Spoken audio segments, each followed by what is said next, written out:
वसुदेवसुतं देवं कंसचाणूरमर्दनम् देवकी परमानन्दं कृष्णं वन्दे जगद्गुरु।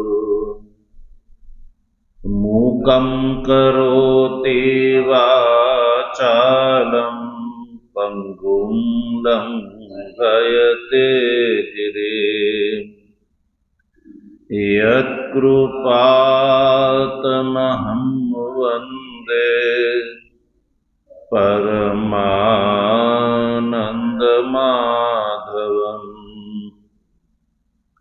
शङ्करं शङ्कराचार्यं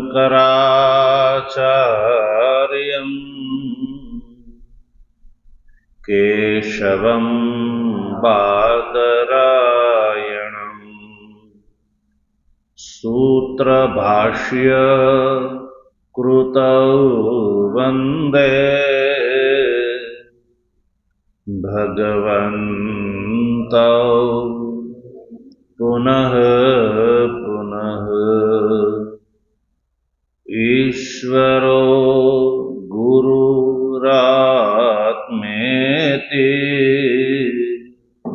मूर्तिभेदविभागिने व्योमवद्व्याप्तदेहाय दक्षिणामूर्तये नमः। ओम शांति शांति शांति।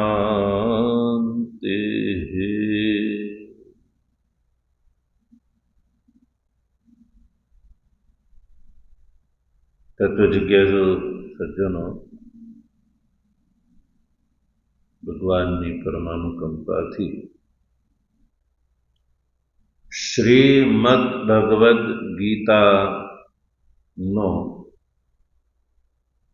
શાંકર ભાષ્યના માધ્યમથી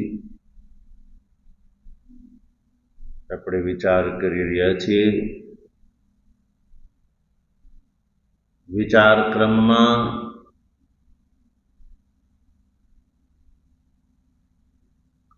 ગઈકાલે આપણે 13મા શ્લોકનો વિચાર કર્યો.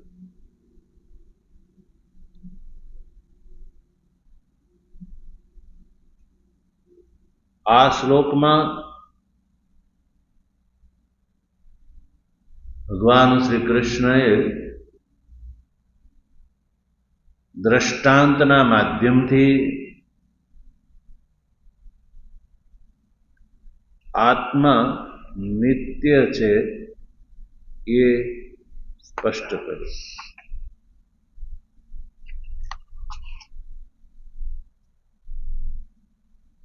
એટલે આત્મા નિત્ય છે એ યુક્તિ પ્રયુક્તિથી પણ સિદ્ધ થઈ જાય છે. કેવલ શ્રુતિ કહે છે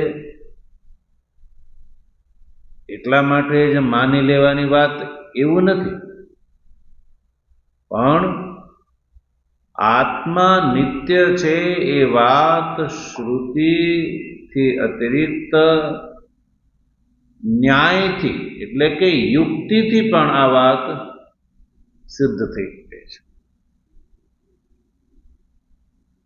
અનુમાન પ્રમાણથી પણ આ વાત સિદ્ધ થાય છે. અને અનુમાન પ્રમાણ જે છે એ યાવત સંસારના લોકો માટે માન્ય ગણાય છે. મનુષ્ય માત્ર માટે અનુમાન પ્રમાણ જે છે એ માન્ય ગણાય છે. પ્રમાણની સંખ્યામાં આપણે ત્યાં આચાર્યોમાં પરસ્પર મતભેદ છે. પણ અનુમાન પ્રમાણ જે છે એ બધા આચાર્યોએ માન્ય કરેલું છે. બધા આચાર્યો જે છે એ અનુમાનને માને છે. અન્ય પ્રમાણોમાં સ્વરૂપમાં મતભેદ હોઈ શકે, પણ અનુમાન પ્રમાણના સ્વીકારમાં બધા જ એક છે. એ કેવલ ભારતીય દર્શન પૂરતી જ આ વાત છે એવું પણ નહીં. સંસારની અંદર કોઈ પણ ધર્મ મઝહબ હોય, બધા માટે આ વાત માન્ય છે. તો આ જે 11મો શ્લોક, 12મો શ્લોક અને 13મો શ્લોક, આ 3 શ્લોક ના કથનથી એક અનુમાન પ્રમાણ જે છે એ પણ તરી આવે છે. અનુમાનનું સ્વરૂપ તરી આવે છે. અનુમાન પ્રમાણમાં પક્ષ, સાધ્ય, હેતુ અને દ્રષ્ટાંત આ 4 વસ્તુ હોય છે. શું શું હોય છે?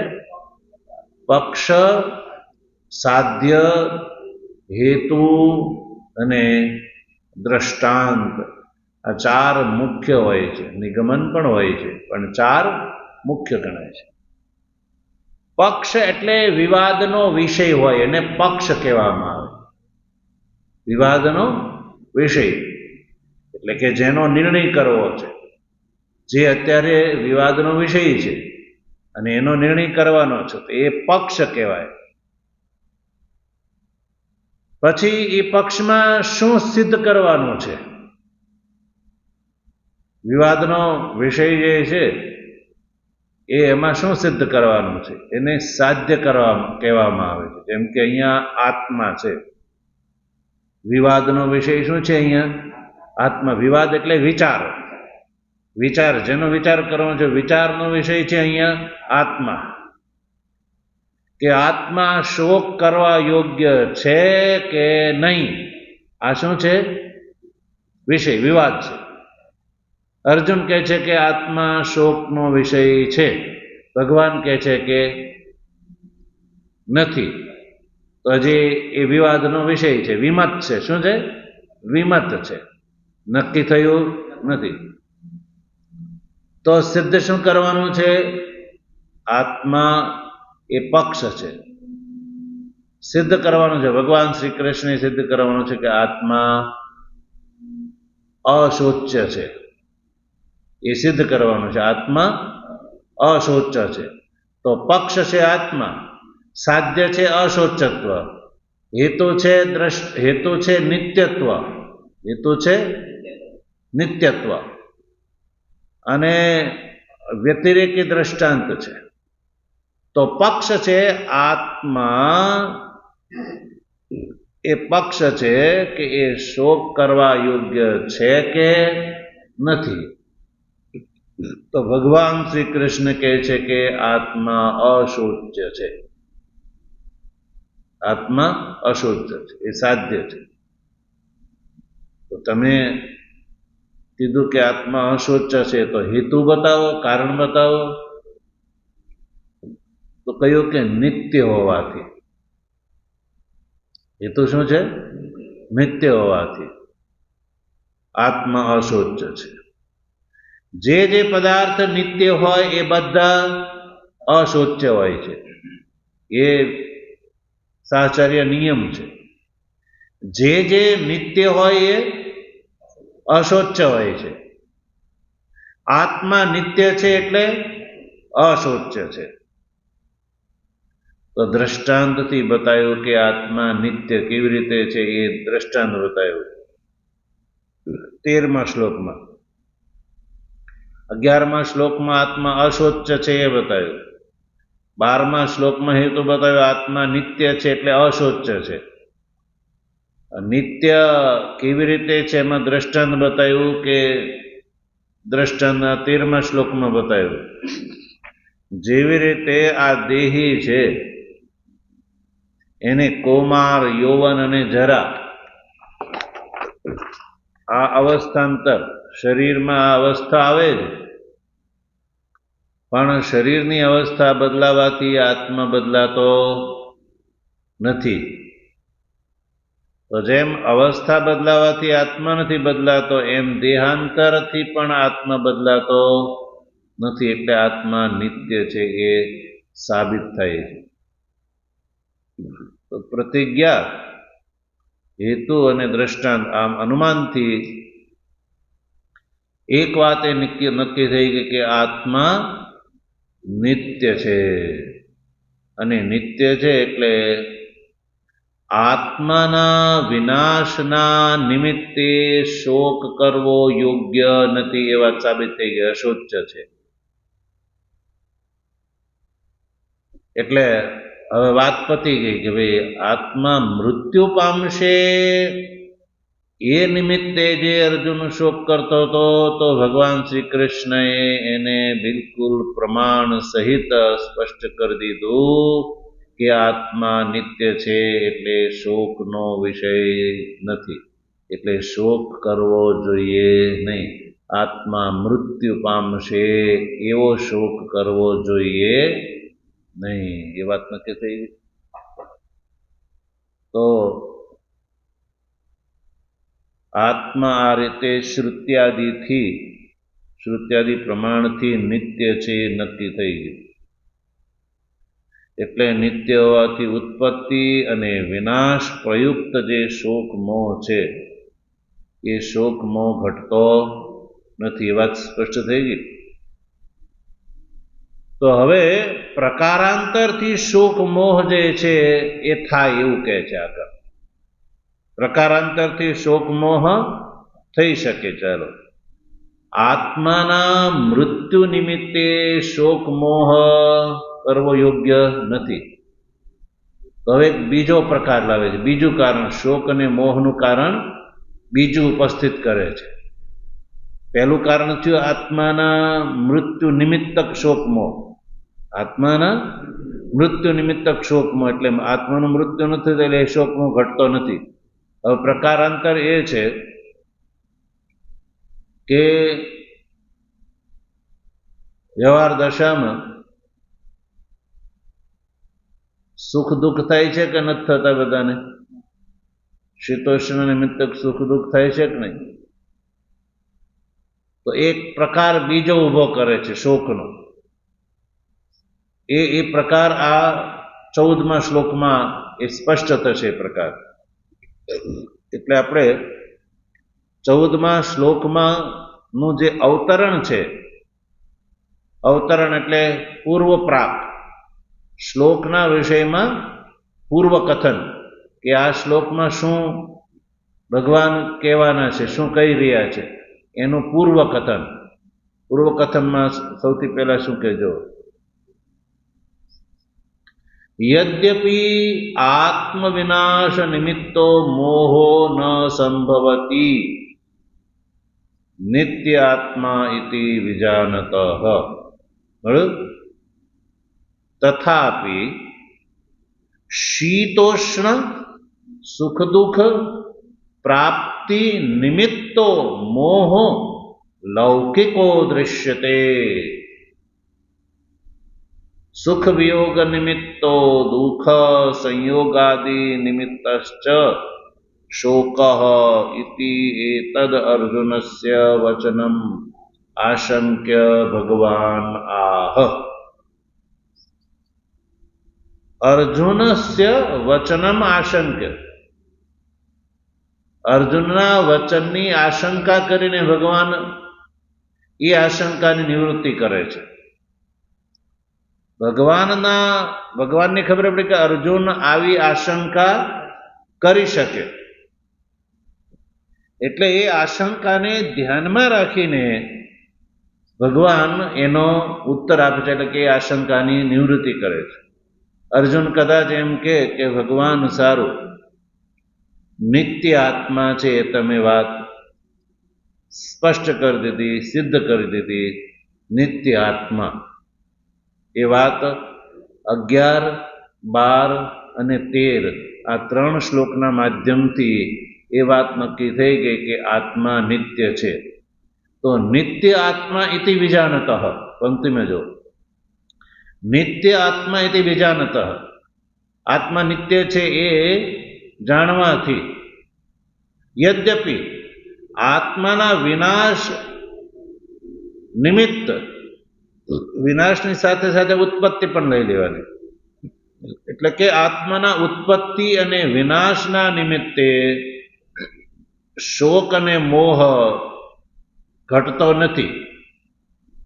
અર્જુન કહે કે એ વાત મેં ભગવાન તમારા કથનથી માની લીધી કે આત્માની ઉત્પત્તિ અને વિનાશના નિમિત્તે શોક અને મોહ ઘટતો નથી, કારણ કે આત્મા નિત્ય છે એવું જાણી લેવાના કારણે. પહેલા ખબર નહોતી કે ભાઈ આત્મા નિત્ય છે એટલે શોક થતો હતો, પણ હવે જ્યારે ખબર પડી ગઈ કે આત્મા નિત્ય છે, તો નિત્ય છે એટલે એનું ઉત્પત્તિ નથી થતી અને એનું મૃત્યુ પણ નથી થતું. તો ઉત્પત્તિ અને જન્મ અને મૃત્યુ નિમિત્તક શોક મોહ થતા હોય છે, તો જ્યારે જન્મ મૃત્યુ જ નથી તો શોક મોહ હવે ઘટતા નથી, એ વાત સાબિત થઈ. તો તથાપિ, તો પણ, અર્જુન કહે છે કદાચ કે તો પણ શીતોષ્ણ સુખ દુઃખ પ્રાપ્તિ નિમિત્તો મોહ લૌકિકો દ્રશ્યતે. તો પણ આ બીજું કારણ ઊભું કર્યું, અર્જુન બીજું કારણની આશંકા કરે કે ભગવાન હું આત્માના નિમિત્તે શોક મોહ નથી કરતો, તો શીતોષ્ણ સુખ દુઃખ પ્રાપ્તિ, જો દેહ ધારણ કર્યો છે આપણે બધાએ, ત્યારે આપણે દેહ ધારણ કર્યો છે, તો શિયાળો છે અત્યારે, તો ઠંડી લાગે કે નહીં? તો ઠંડી નિમિત્ત અત્યારે શું થાય? દુઃખ થાય. હવે પછી શું આવશે? ઉનાળો આવશે. તો ઉનાળામાં ગરમી નિમિત્તક દુઃખ થશે. અત્યારે ઠંડીના નિમિત્તે દુઃખ, પછી ઉનાળામાં ગરમીના નિમિત્તે દુઃખ. તો શીત અને ઉષ્ણ આ બંને સુખાઈ દેવાવાળા છે અને દુખાઈ દેવાવાળા છે. શીત છે એ ઠંડીમાં દુઃખ આપે છે અને ગરમીમાં સુખ આપે છે. એવી રીતે ગરમી છે એ ગરમીમાં દુઃખ આપે છે અને ઠંડીમાં એ ગરમી સુખ આપે છે. એ વાત તો નક્કી છે. એટલે શીત અને ઉષ્ણ એ બંને આ જીવને સુખય પ્રદાન કરે છે અને દુઃખય પ્રદાન કરે છે. તો ક્યારે એ જ્યારે રીતિ પ્રમાણે એ સુખ અને દુઃખ બંને પ્રદાન કરે છે. પંક્તિમાં જો, તથાપિ શીતોષ્ણ સુખ દુઃખ પ્રાપ્તિ, શીત અને ઉષ્ણથી શીતથી સુખની અને દુઃખની પ્રાપ્તિ અને ઉષ્ણથી સુખ અને દુઃખની પ્રાપ્તિ, એમ લેવાનું. શીતથી સુખ દુઃખની પ્રાપ્તિ અને ઉષ્ણથી સુખ દુઃખની પ્રાપ્તિ નિમિત્ત મોહો લૌકિકો દ્રશ્યતે. એનાથી જે શોક મોહ થાય છે એ લૌકિક શોક મોહ છે એ જોવા મળે છે. લૌકિકો મોહો દૃશ્યતે, દૃશ્યતે એટલે જોવા મળે છે. એ નિમિત્તો મોહ જોવા મળે છે. એટલે જો સુખ, હવે એ વાતને સ્પષ્ટ કરે છે. સુખ વિયોગ નિમિત્ત દુઃખ સંયોગાદિ નિમિત્તશ્ચ શોક. જો શીતોષ્ણ સુખ દુઃખ પ્રાપ્તિ નિમિત્તો મોહ, બે વાત ચાલે હોય છે, શોક અને મોહ. તો મોહ થયો શીત અને ઉષ્ણથી તથા સુખ અને દુઃખની પ્રાપ્તિથી મોહ થાય છે લૌકિક.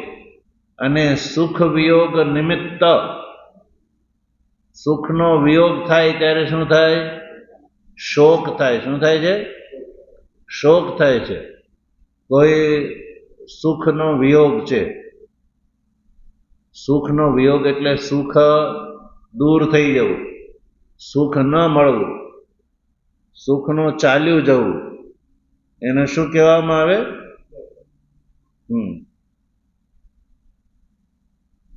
તો સુખના વિયોગ નિમિત્ત શોક, સુખના વિયોગના નિમિત્તથી શું થાય છે? શોક. અને દુઃખના સંયોગાદિથી પણ શું થાય છે? શોક થાય છે. શીત અને ઉષ્ણ થી થતા સુખ અને દુઃખની પ્રાપ્તિના નિમિત્તે મોહ થાય છે. થાય છે મોહ. સુખનો વિયોગ જ્યારે થાય છે ત્યારે શોક થાય છે, અને દુઃખનો જ્યારે સંયોગ થાય છે ત્યારે પણ શોક થાય છે. તો ત્યાં પણ લૌકિકો દૃશ્ય એવું જોડી દેવાનું. જેવી રીતે શીતોષ્ણ સુખ દુઃખ પ્રાપ્તિ નિમિત્તો મોહ લૌકિકો દૃશ્ય તે, એવી રીતે સુખ વિયોગ નિમિત્તો દુઃખ સંયોગાદિ નિમિત્તશ્ચ શોક લૌકિકો દૃશ્યતે.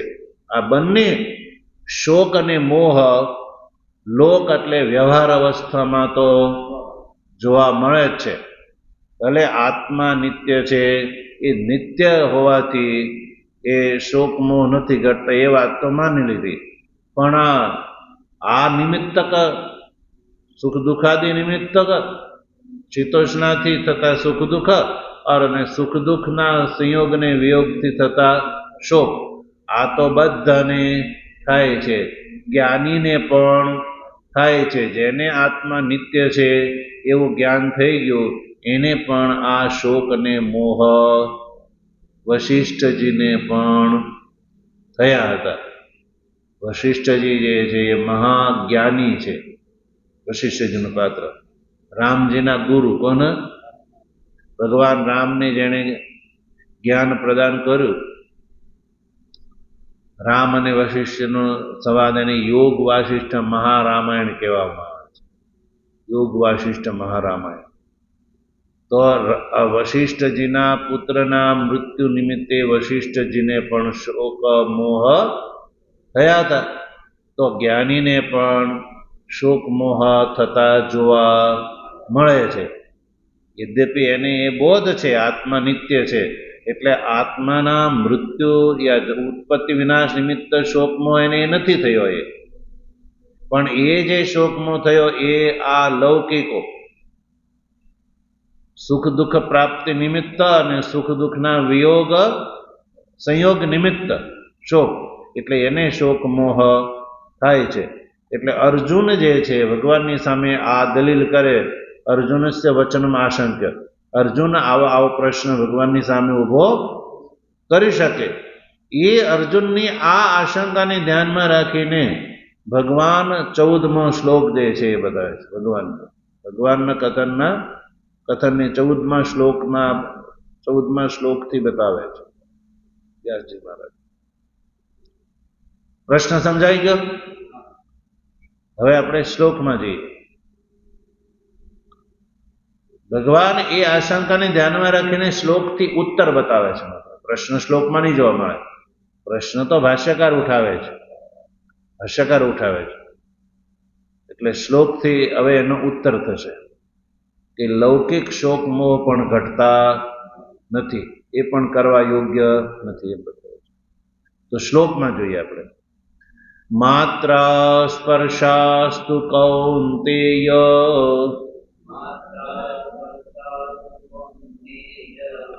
શીતોષ્ણા સુખ દુઃખદા આગમાપાયનો નિત્યા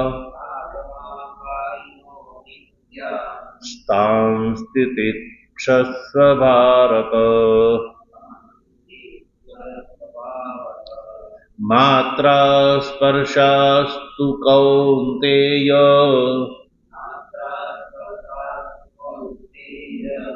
શીતોષ્ણા સુખ દુઃખદા આગમાપાયનો નિત્યા તાન તિતિક્ષસ્વ ભારત.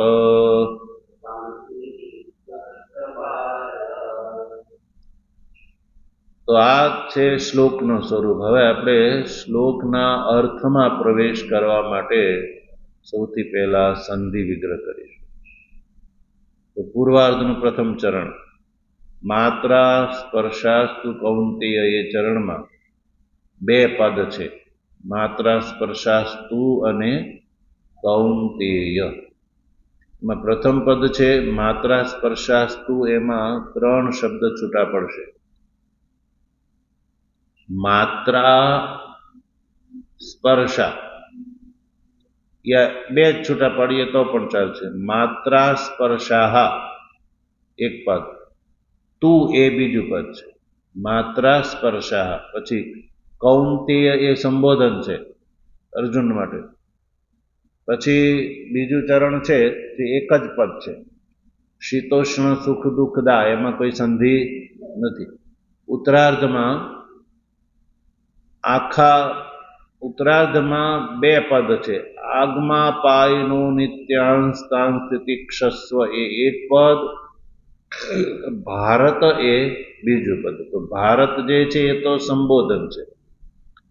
પછી આગમા પાયિનઃ એક પદ છૂટું પડ્યું, આગમા પાયિનઃ.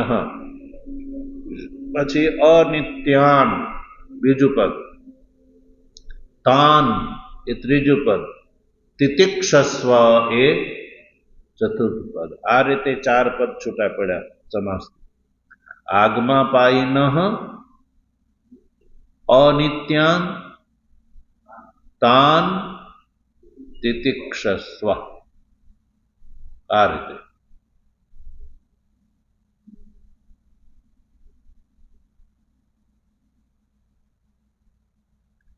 તો હવે પેલું ચરણ ઉઠાવી, માત્રા સ્પર્શાસ્તુ કૌંતેય, એનો અર્થ આપણે ભાષ્યથી જોઈએ.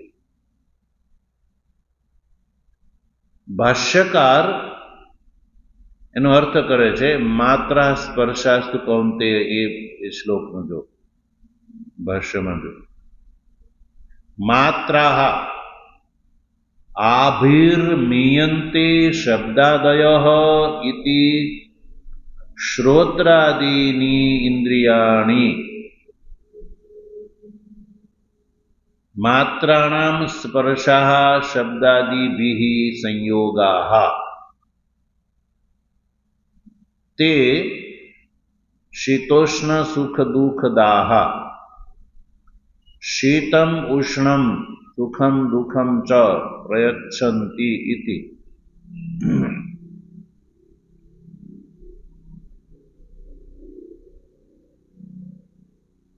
અથવા સ્પૃશ્યન્તે ઇતિ સ્પર્શાઃ વિષયાઃ શબ્દાદયઃ માત્રાશ્ચ સ્પર્શાશ્ચ શીતોષ્ણ સુખ દુઃખદાઃ શીતમ કદાચિત સુખમ કદાચિત દુઃખમ તથા ઉષ્ણમ અપી અનિયત સ્વરૂપમ સુખ દુઃખે પુનઃ નિયત રૂપે યતઃ ન વ્યભિચરતઃ અતઃ તાભ્યામ પૃથક શીતોષ્ણયોઃ ગ્રહણમ યદિ એતે સુખ દુઃખદાઃ તર્હિ એષામ અનપાયાદ અનઉપરત એવ સંસારઃ સ્યાદ ઇતિ ચેત નૈવમ. એમાં છે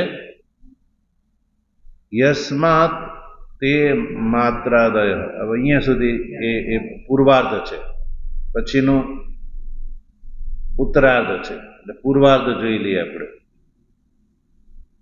પૂર્વાર્ધનું જે ભાષ્ય છે ને, એ ભાષ્યનું આપણે ઉચ્ચારણ કર્યું ત્યાં સુધી શ્લોકના પૂર્વાર્ધનું ભાષ્ય છે. યસ્માત પહેલા તો એ ભાષ્યમાં સૌથી પહેલા પદ આવે છે માત્રાહ. તો શ્લોકમાં જે માત્રા શબ્દ છે ને, એનો અર્થ કરવા માટે માત્રા પદનું ગ્રહણ કર્યું ભાષ્યકારે શ્લોકમાંથી. માત્રાહ, તો માત્રાહ એ શું છે? માત્રા શબ્દનો અર્થ કરે છે. ભગવાન શ્રી કૃષ્ણે શ્લોકમાં માત્રા સ્પર્શ એવું કહ્યું, તો ભગવાને માત્રા શબ્દનો પ્રયોગ કોના માટે કર્યો છે? માત્રા એટલે શું? તો ભાષ્યકાર એનો અર્થ કરે છે. માત્રા, જો શ્લોકમાં જોજો, આભીર્મીયન્તે શબ્દાદયઃ ઇતિ શ્રોત્રાદિની ઇન્દ્રિયાણી. માત્રા શબ્દનો અર્થ ભાષ્યકારે કર્યો ઇન્દ્રિયાણી. તો હવે અર્થ માત્રા એટલે શું થયો? ઇન્દ્રિયો. માત્રાનો અર્થ લેવાનો ઇન્દ્રિયો. તો હવે તમારા જેવા કોઈ બુદ્ધિમાન એમ કે ભગવાન ભાષ્યકાર જે છે એ ભગવાન શ્રી કૃષ્ણના મનનો ઉદ્દેશ બતાવે છે. ભાષ્યકાર શું કહે છે અહીંયા? ભાષ્ય કરીને ભગવાન શ્રી કૃષ્ણના કથનનું તાત્પર્ય ઉદ્ઘાટન કરે છે ભાષ્યથી, કે ભગવાન શ્રી કૃષ્ણે અર્જુનને શું ઉપદેશ આપ્યો હતો, ભગવાનનો શું ઉદ્દેશ છે, એ તાત્પર્યનું રહસ્ય ખોલે છે ભાષ્યકાર. તો ભાષ્યકાર ભગવાન શ્રી કૃષ્ણ એ માત્રા શબ્દનો પ્રયોગ કર્યો, તો ભાષ્યકાર એવું કહે છે કે ભગવાન શ્રી કૃષ્ણ અહીંયા માત્રા શબ્દનો પ્રયોગ ઇન્દ્રિય માટે કર્યો છે. શેના માટે? ઇન્દ્રિય માટે. તો તમે પ્રશ્ન કરો કે ભગવાન શ્રી કૃષ્ણએ જ્યારે ઇન્દ્રિય માટે માત્રા સ્પર્શ માત્રા પદનો પ્રયોગ કેમ કર્યો? ભાઈ, કેવી રીતે તમે કહી શકો કે અહીંયા માત્રા પદથી ભગવાન શ્રી કૃષ્ણએ ઇન્દ્રિયનું ગ્રહણ અભિષ્ટ છે?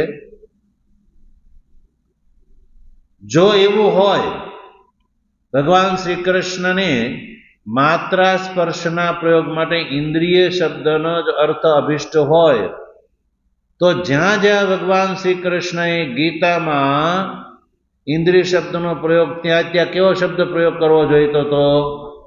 ત્યાં પણ બધી જગ્યાએ માત્રા શબ્દનો પ્રયોગ કરવો જોતો હતો. એટલે ભાષ્યકારની સામે કોઈ પ્રશ્ન ઉઠાવે કે તમે ભગવાનના વચનમાં ભગવાનની માત્રા શબ્દનો પ્રયોગ કર્યો તો એનો અર્થ ઇન્દ્રિય છે, એ કેવી રીતે કહી શકો? તમારે એનો હેતુ બતાવવો પડે, કારણ બતાવવું પડે, તો જ માની શકાય કે ભગવાને માત્રા શબ્દથી ઇન્દ્રિય શબ્દનો પ્રયોગ ગ્રહણ છે. તો ભાષ્યકારે સ્પષ્ટ કરે છે, આભીર્મીયન્તે શબ્દાદયઃ. આભીર્મીયન્તે, જેના દ્વારા માપવામાં આવે છે શબ્દાદિ. જેના દ્વારા માપવામાં આવે છે શબ્દાદિ. મીયન્તે શબ્દ, સ્પર્શ, રૂપ, રસ અને ગંધ, આને શું કહેવામાં આવે છે? વિષયો. શબ્દાદિ વિષયો. 5 વિષયો હોય છે. કેટલા? શબ્દ, સ્પર્શ, રૂપ, રસ અને ગંધ. શબ્દ એ આ શબ્દ છે. શબ્દ એ શબ્દ છે. એ શેનાથી તમે માપો છો, ગ્રહણ કરો છો? એનું શેનાથી જ્ઞાન થાય છે? બોલો જી. શબ્દનું જ્ઞાન શેનાથી? શબ્દનું શ્રોત્ર ઇન્દ્રિયથી. શેનાથી? શ્રોત્ર ઇન્દ્રિયથી. તો માત્રનો અર્થ છે મિયંતે શબ્દાદિ. જાણવામાં આવે છે જેના દ્વારા શબ્દાદિ. જાણવામાં આવે છે જેના દ્વારા શબ્દાદિ. શેનાથી જાણવામાં આવે છે? ઇન્દ્રિયોથી. શબ્દાદિ શેના દ્વારા જાણવામાં જણાય છે? ઇન્દ્રિયોથી અતિરિક્ત બીજો કોઈ ઉપાય છે? તો શબ્દ છે એ શ્રોત્ર ઇન્દ્રિયથી, સ્પર્શ છે એ ત્વગિન્દ્રિયથી, અને રૂપ છે એ ચક્ષુર ઇન્દ્રિયથી, રસ છે એ રસના ઇન્દ્રિયથી, અને ગંધ છે એ ઘ્રાણેન્દ્રિયથી. આ જે શબ્દાદિ એ ઇન્દ્રિયો સિવાય બીજા કોઈ પણ પ્રકારથી એનું જ્ઞાન થતું નથી. એટલે માત્રાનો અર્થ છે મિયંતે શબ્દાદય આભી. જેના દ્વારા શબ્દાદિનો બોધ થાય છે એને કહેવામાં આવે છે માત્રા. ખ્યાલ? જેના દ્વારા શબ્દાદિ વિષયોનો બોધ થાય છે એને કહેવામાં આવે માત્રા. તો હવે શબ્દાદિનો બોધ તમે શાના દ્વારા કરો છો?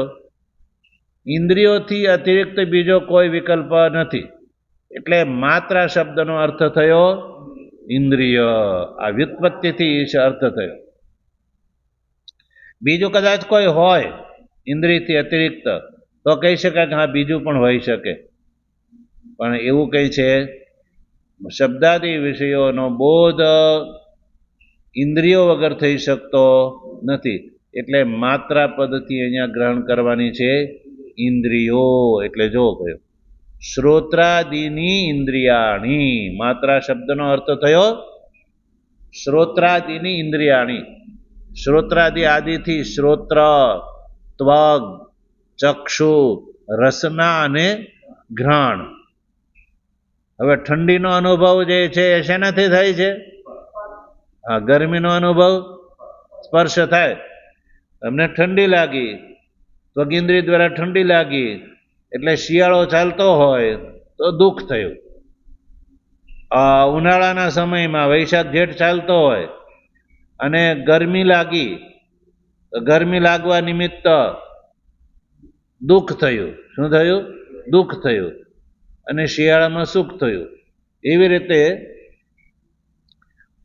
શિયાળામાં તાપણું મળ્યું તો ત્વગિન્દ્રિયને ગરમીનો સ્પર્શ થયો તો એ નિમિત્ત શું થયું?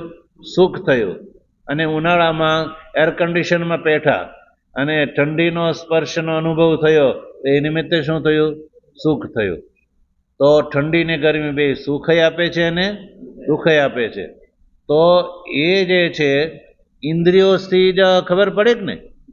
એટલે શ્રોત્રાદિની ઇન્દ્રિયાણી, જેના દ્વારા શબ્દાદિ વિષયોનો બોધ થાય છે. એટલે માત્રા શબ્દનો અર્થ થયો ઇન્દ્રિયો. એ ભાષ્યકારે યુક્તિ પ્રયુક્તિથી સ્પષ્ટ કર્યું. એટલે કાલ કોઈ એવો પ્રશ્ન ઉભો ન કરી શકે કે ભાષ્યકારે ભગવાનના વચનને તોડી મરોડીને પોતાને અનુકૂળ બનાવી દીધું, એવું કોઈ આરોપ કરી શકે નહીં. એટલે માત્ર શબ્દનો અર્થ થયો ઇન્દ્રિયો.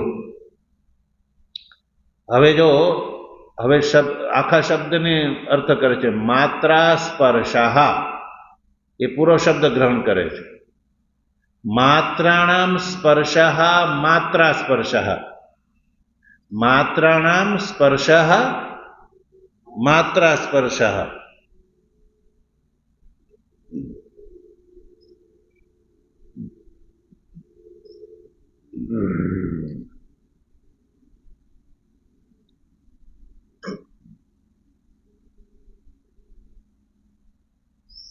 વ્યાખ્યાયી પદનું ગ્રહણ કરીને કરણ વ્યુત્પત્તિથી માત્રાનો અર્થ ઇન્દ્રિય કરે છે.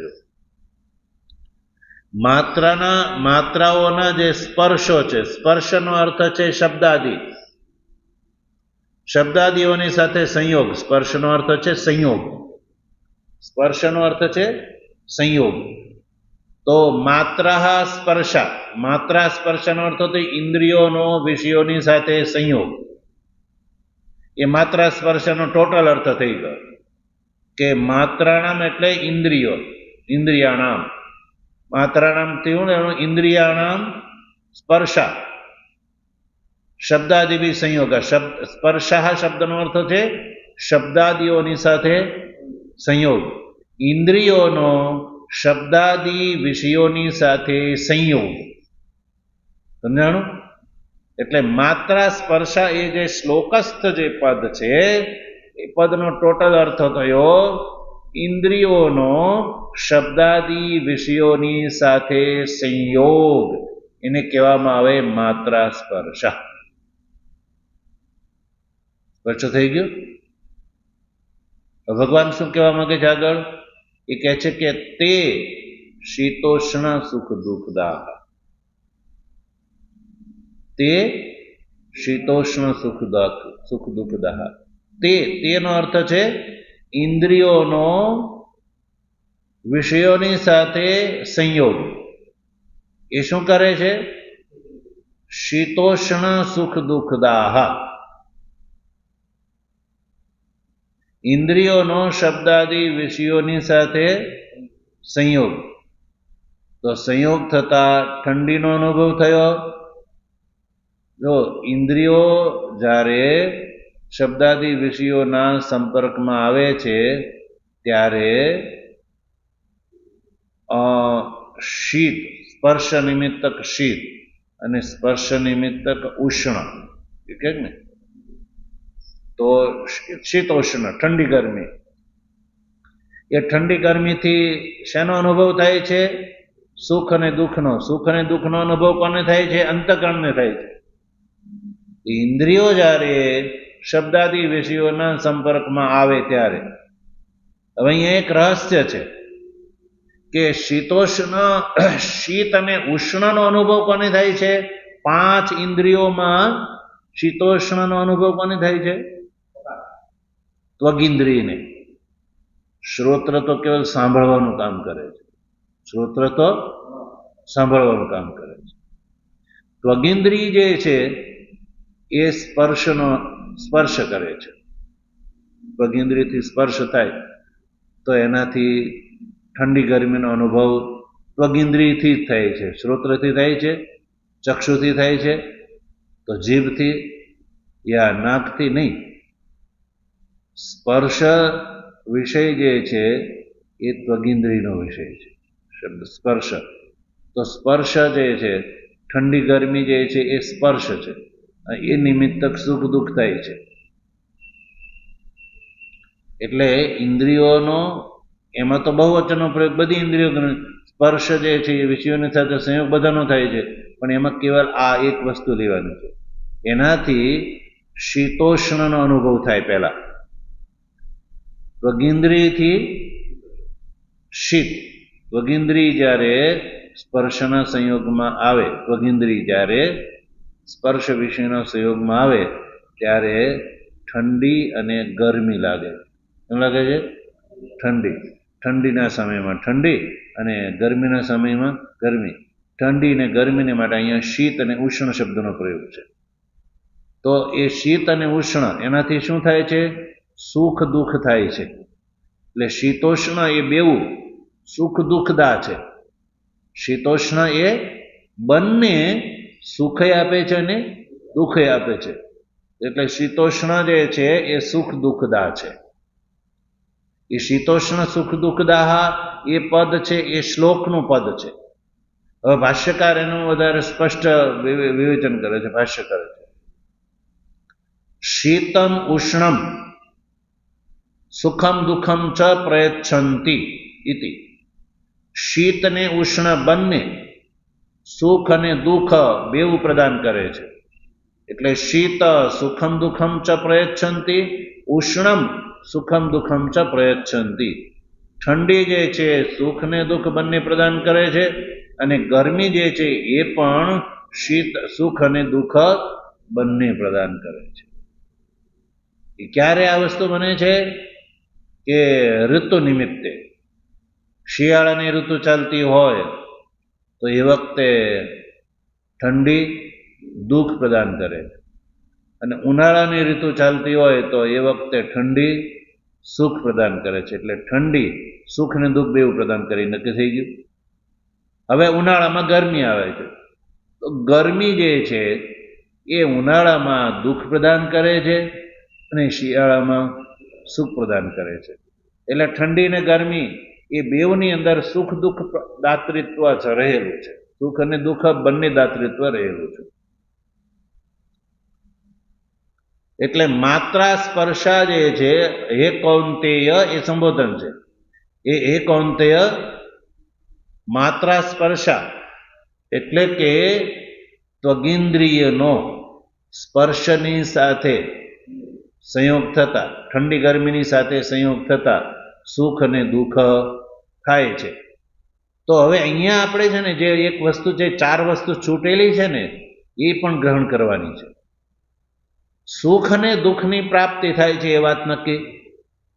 તો ત્વગિન્દ્રિય જ્યારે સ્પર્શ વિષયના સંયોગમાં આવે ત્યારે સુખ દુઃખ થાય છે. શ્રોત્રેન્દ્રિય જ્યારે શબ્દના વિષયમાં આવે ત્યારે સુખ દુઃખ થાય છે. ચક્ષુરિન્દ્રિય જ્યારે રૂપના સંપર્કમાં આવે ત્યારે પણ સુખ દુઃખ થાય છે. એમાં રસની ઇન્દ્રિય જ્યારે છે રસના સંયોગમાં આવે ત્યારે પણ સુખ દુઃખ થાય છે. એમ ઘ્રાણેન્દ્રિય જ્યારે ગંધના સંપર્કમાં આવે ત્યારે પણ સુખ દુઃખ થાય છે. એટલે પાંચેય જ્ઞાનેન્દ્રિયો ગ્રહણ કરી લેવાની, અને કેવલ ઠંડી ગરમી જ નહીં, જે એનો વિષય છે એ બધાના નિમિત્તે સુખ દુઃખ થાય છે એ વાત નક્કી. કોઈ સારી વાત સાંભળો, કોઈ આપણી સ્તુતિ પ્રશંસા કરે તો આપણને શું થાય? સુખ થાય. અને નિંદા કરે તો? એવી રીતે સ્પર્શ જે છે એ પણ સુખ દુઃખ પ્રદાન કરે.